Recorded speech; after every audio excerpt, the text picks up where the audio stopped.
Today we have the 2016 Volkswagen Tiguan. This vehicle has done just under 78,000 miles.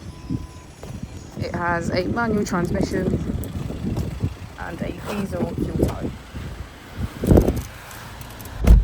To the left of our steering wheel we have cruise control as a feature, and on the right we have voice control and automatic headlights.